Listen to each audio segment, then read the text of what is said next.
Welcome to FlavorScience from FlavorSum, where we explore some of the formulation and flavor challenges that brands face with food and beverage product development. Good afternoon, everybody, and welcome to the 17th episode of FlavorSum's ongoing Flavor Science series.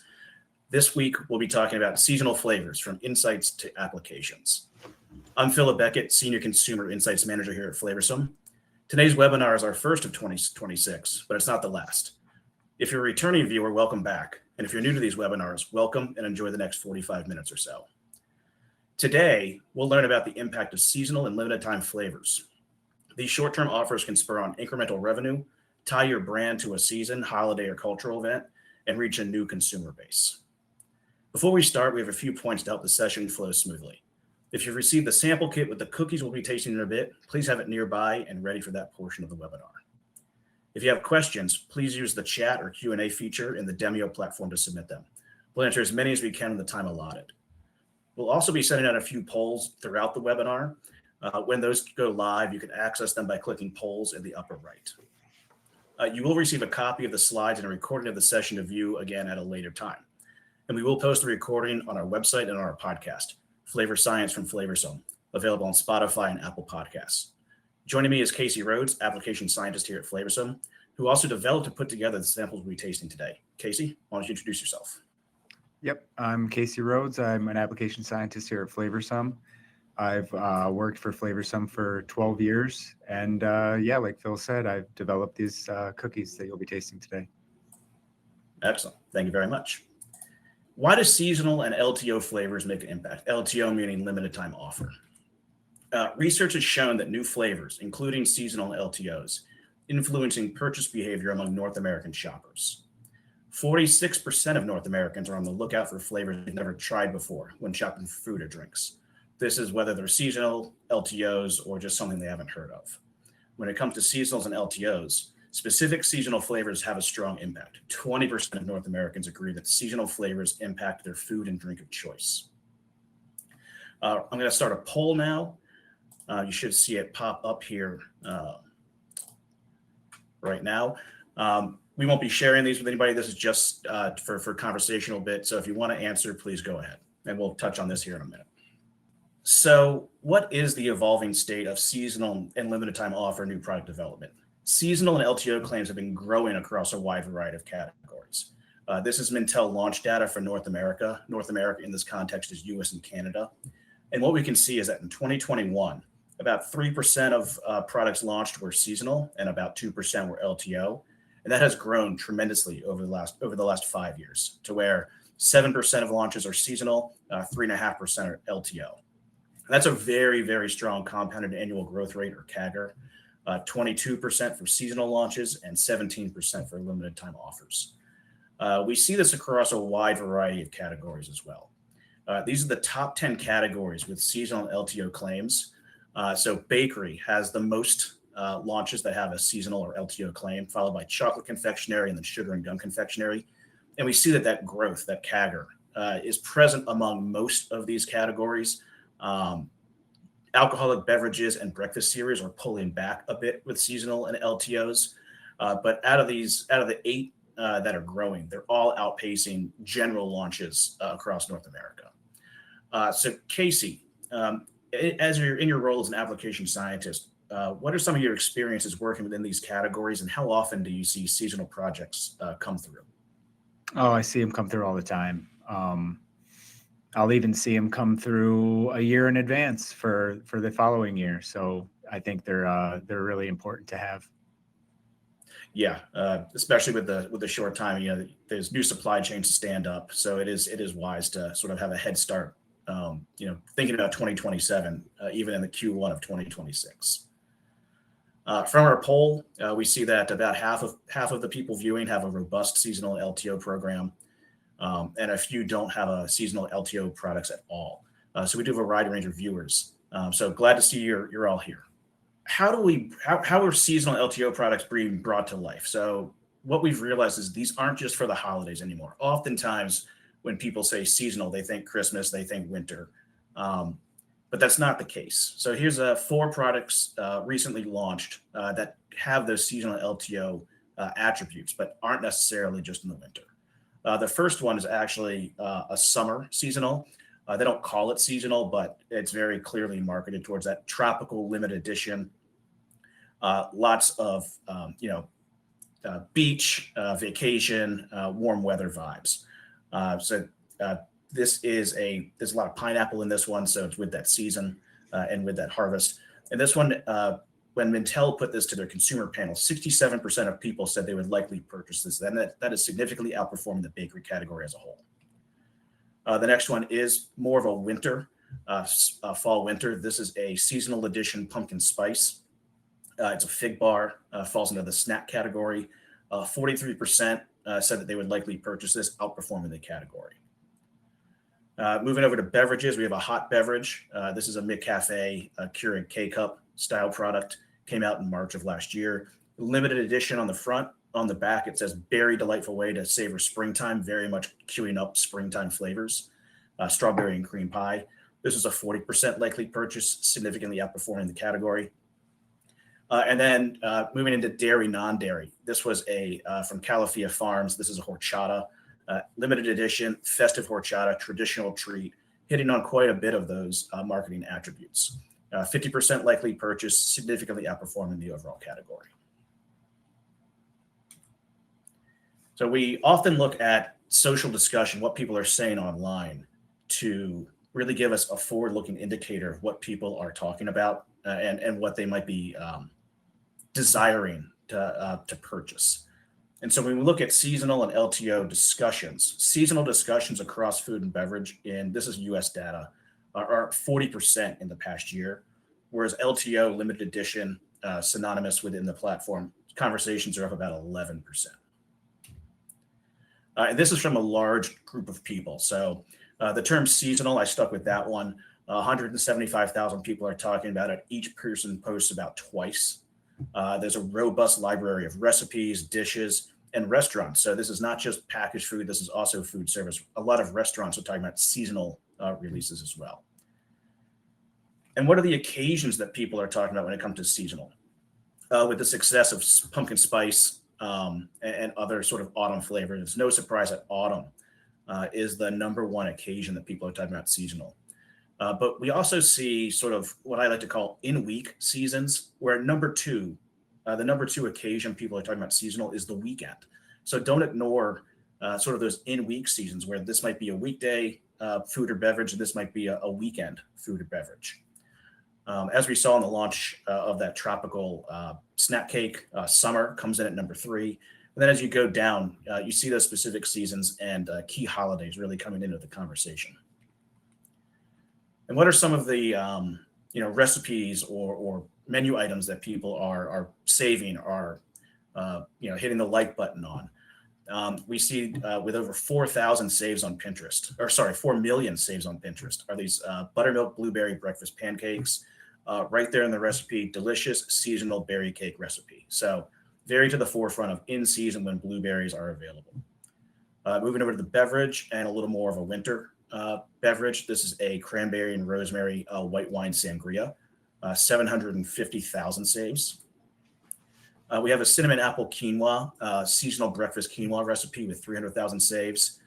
And then coming from the limited edition side of things, this is a recipe that mimics the Starbucks LTO unicorn frappuccino from a few years ago with about 40,000 saves. So quite a bit of robust social activity going on in terms of seasonal. What flavors and what dishes really make a food or beverage a stellar seasonal product? Again, we're looking at taste-wise data.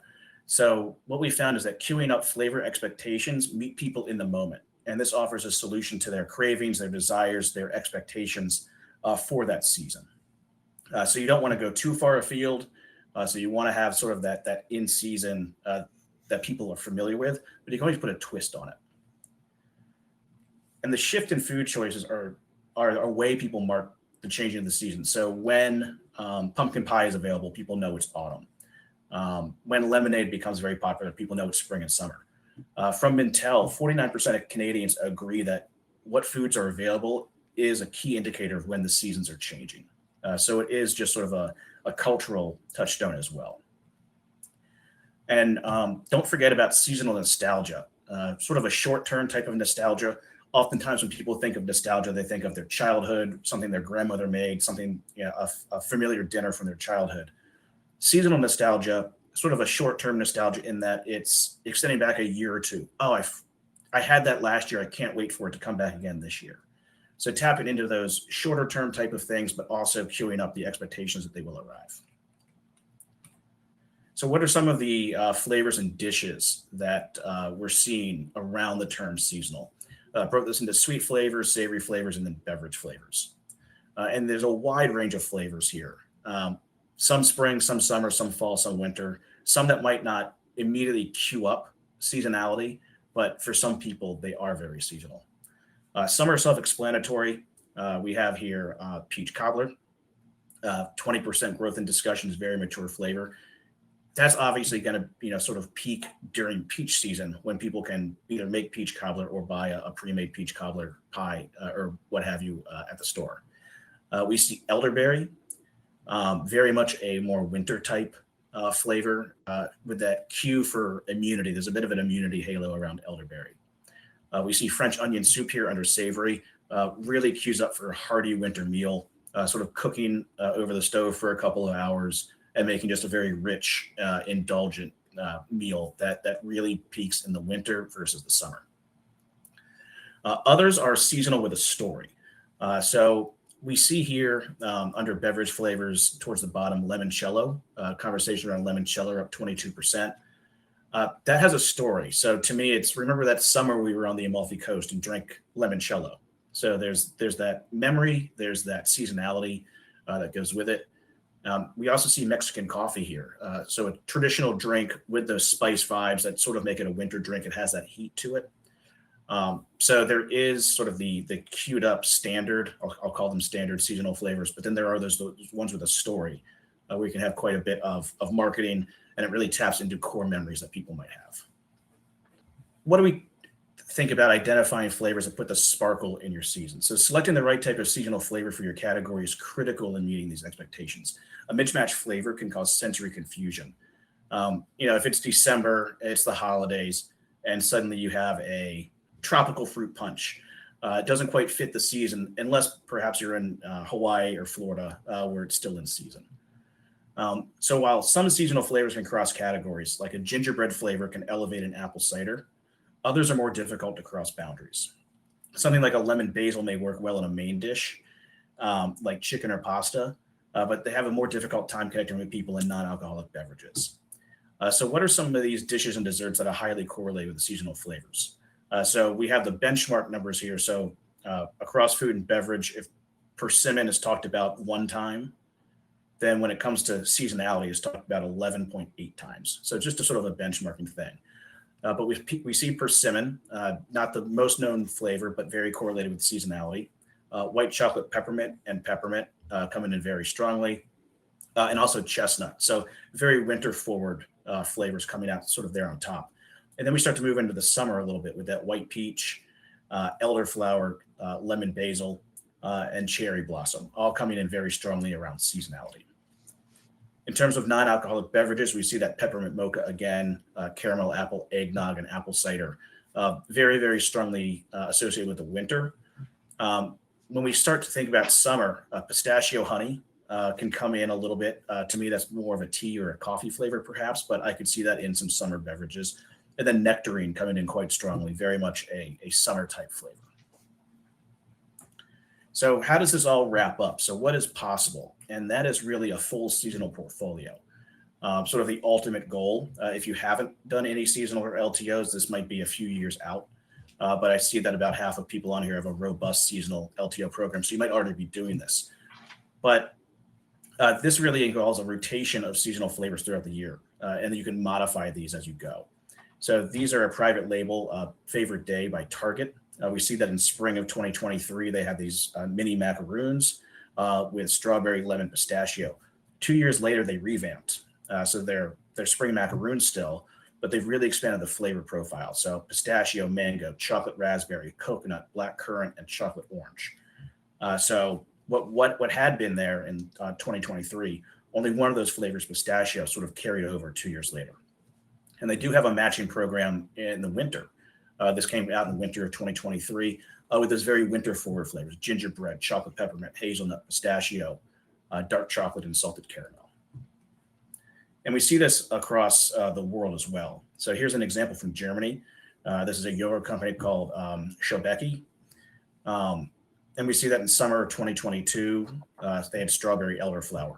And autumn winter 2024, chocolate orange, taking a cue from a chocolate confectionery.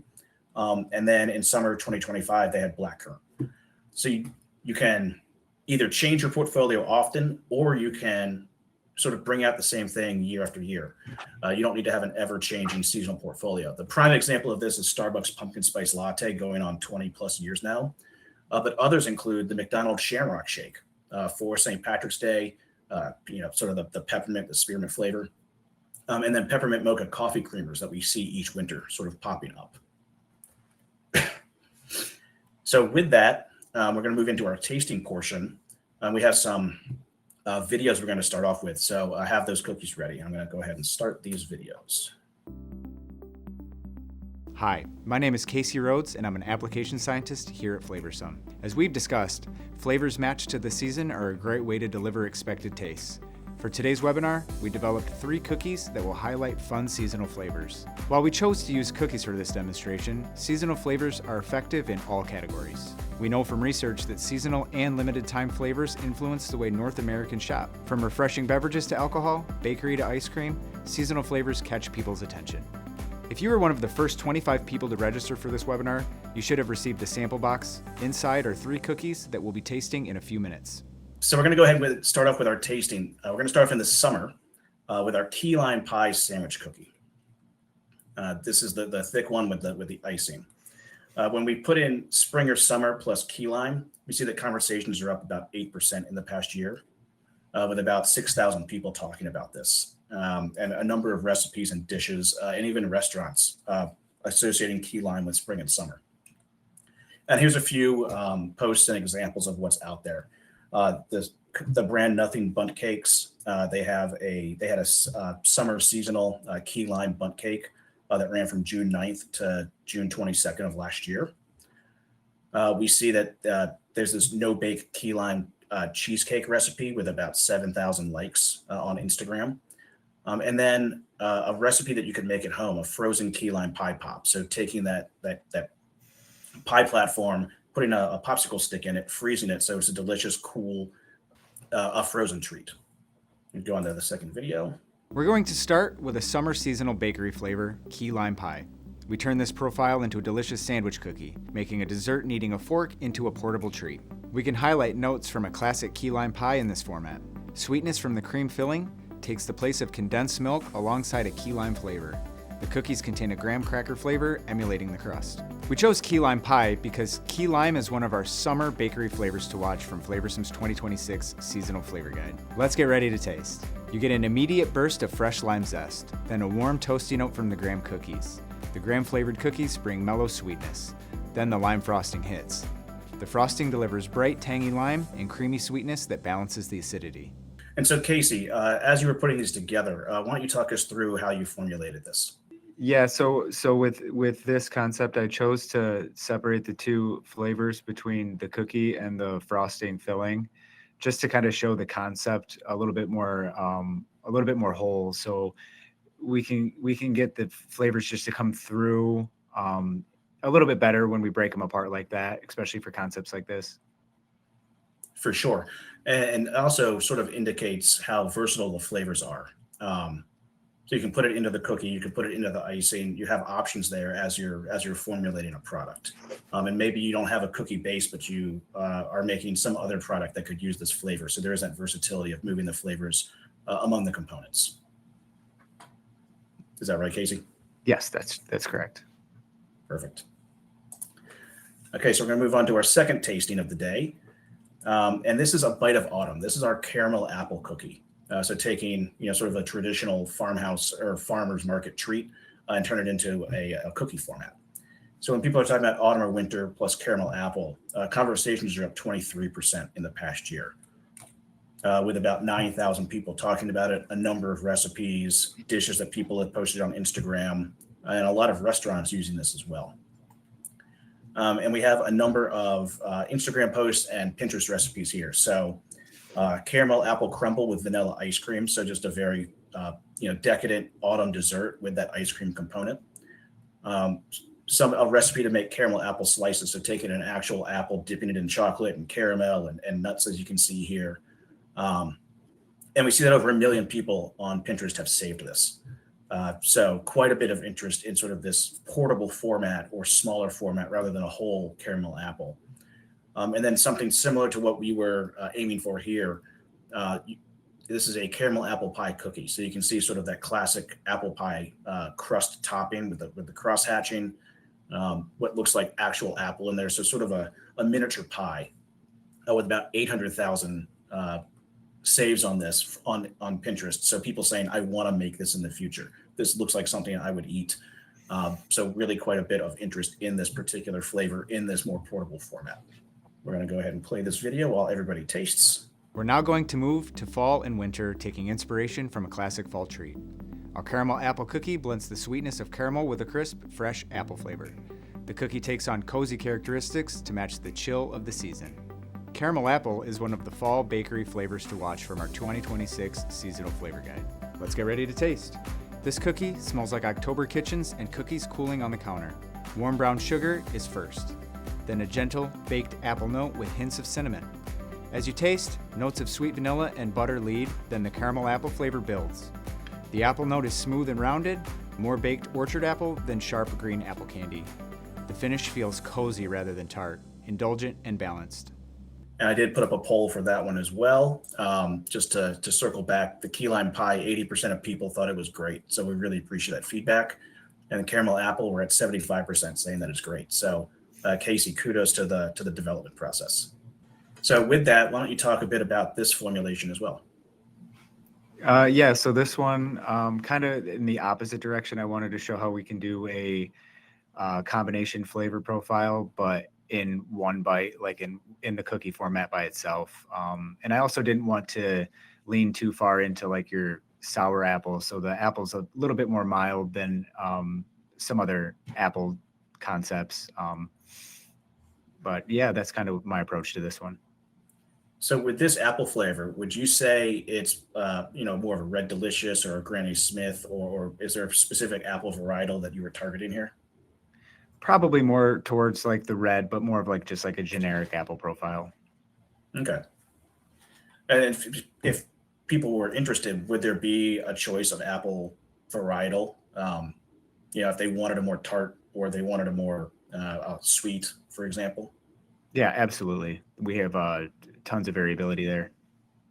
Excellent.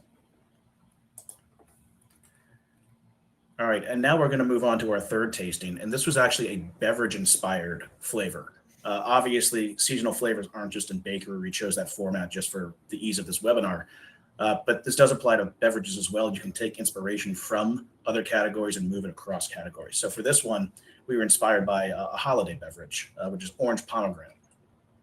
So when we see that pomegranate orange plus winter or autumn, conversations are up about 8%. A much smaller group of people talking about this. So this is a little more niche, but it is a very familiar flavor as you taste it.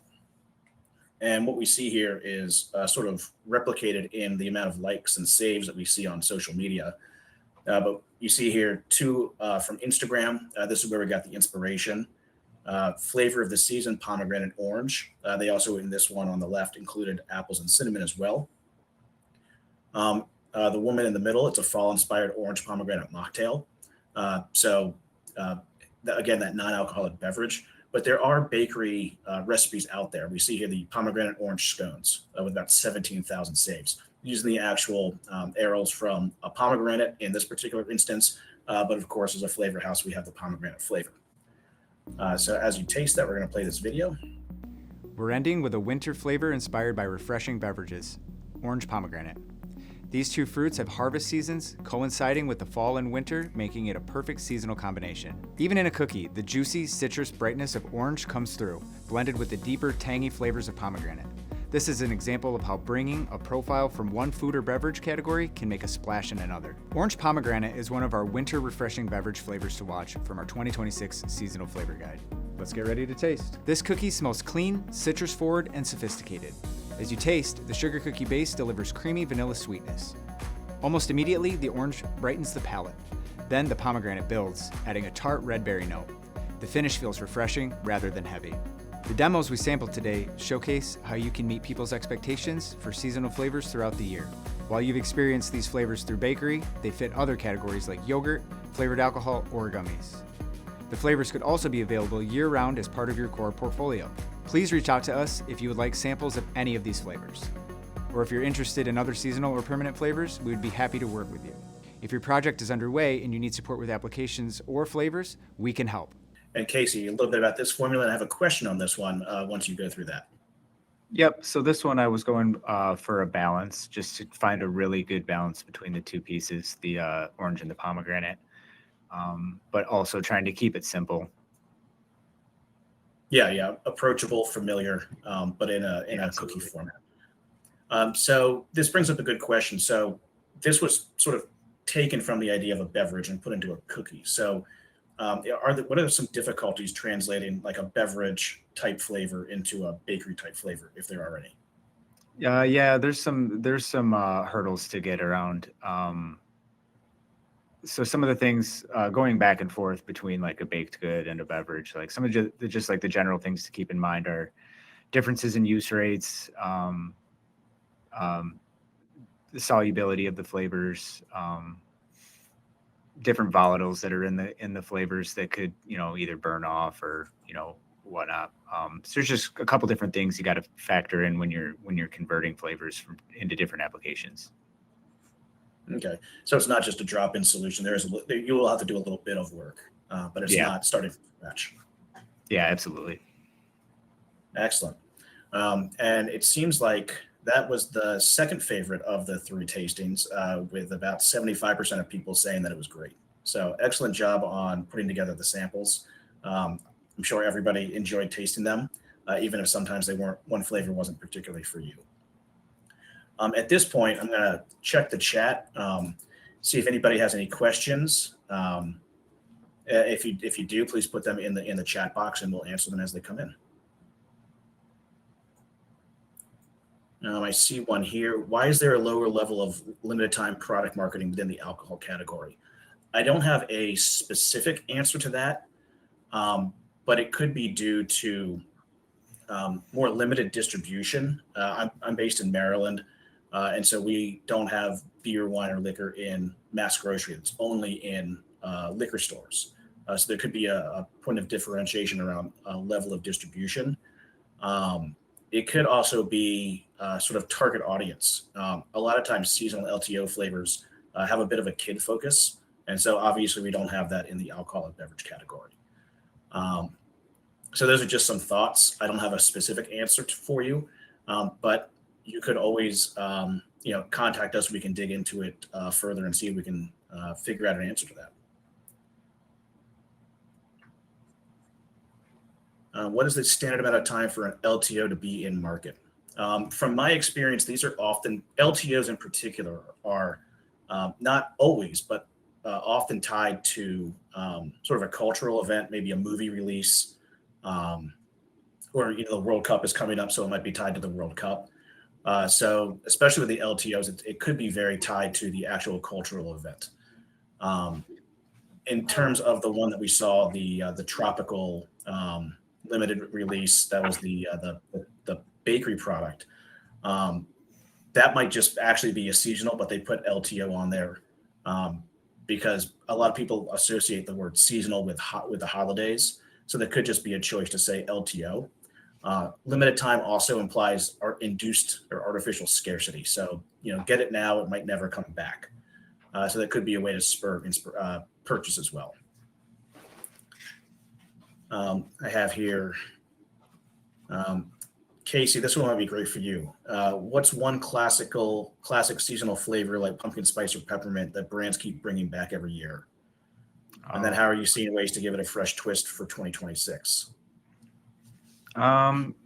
Aside from like peppermint and pumpkin spice, I'd have to say gingerbread's a good one that I see come through a lot. How would I spice that one up a little bit, put a twist on it? Probably to just increase the ginger, make it a little bit spicy, just make something that's classic, just a little bit more complex.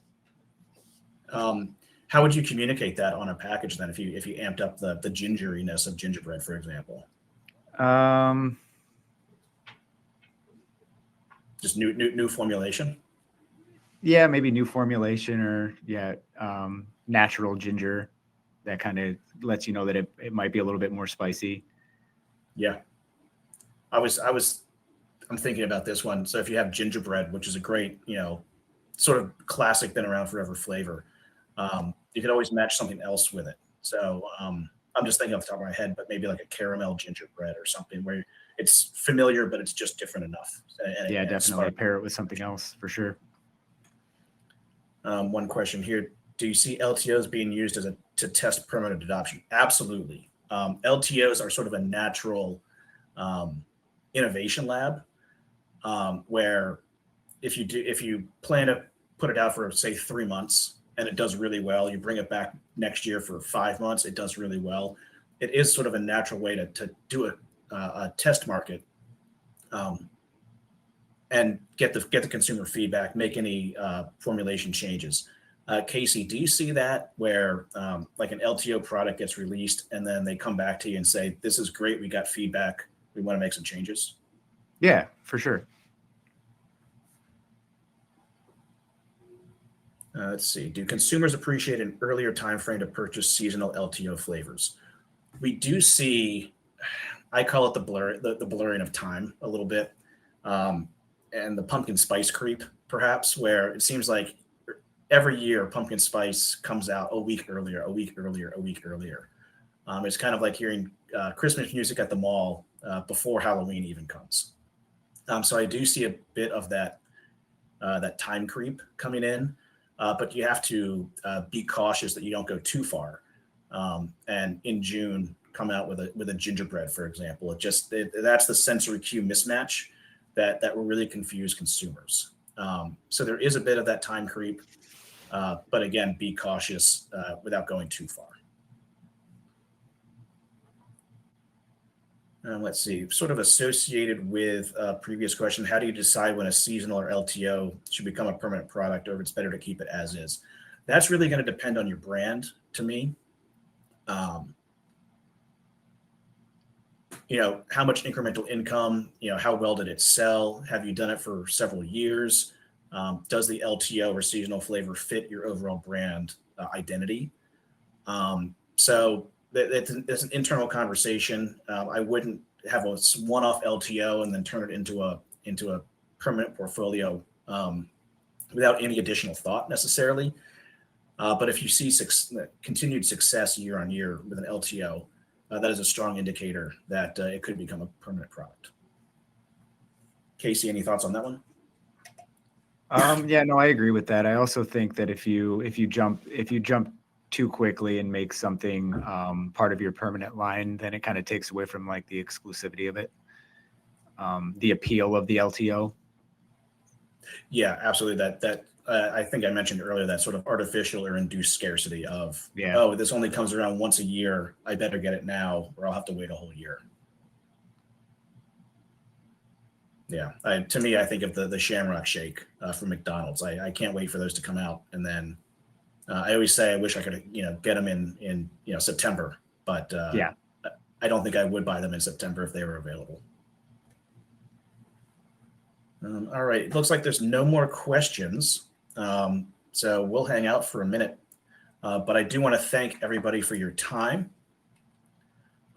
Make sure to keep an eye out and join us for our next webinar, where we're going to be discussing functionality and taste modulation. We know that with functional ingredients, there are sometimes off notes, and how can we use flavors to mitigate those off notes and hide those off notes. So with that, Casey, I want to say thank you very much for joining us. Everybody who attended, we really appreciate your joining, and thank you for the feedback on the polls. And with that, we will bid farewell. Casey, thank you. Thanks. Thanks for watching this episode of Flavor Science from FlavorSum. Whether you want to formulate with a tried and true flavor or innovate with a brand new creation, having a great flavor partner accelerates your success. At FlavorSum, we combine expertise, responsiveness, and infrastructure to deliver an all-in-one solution that helps growing food and beverage companies improve their speed to market. Part of our mission is making flavor sourcing more efficient, effective, and enjoyable with best-in-class responsiveness, competitive lead times, and products designed to meet your goals. Work with us to create the delicious new products your customers are craving.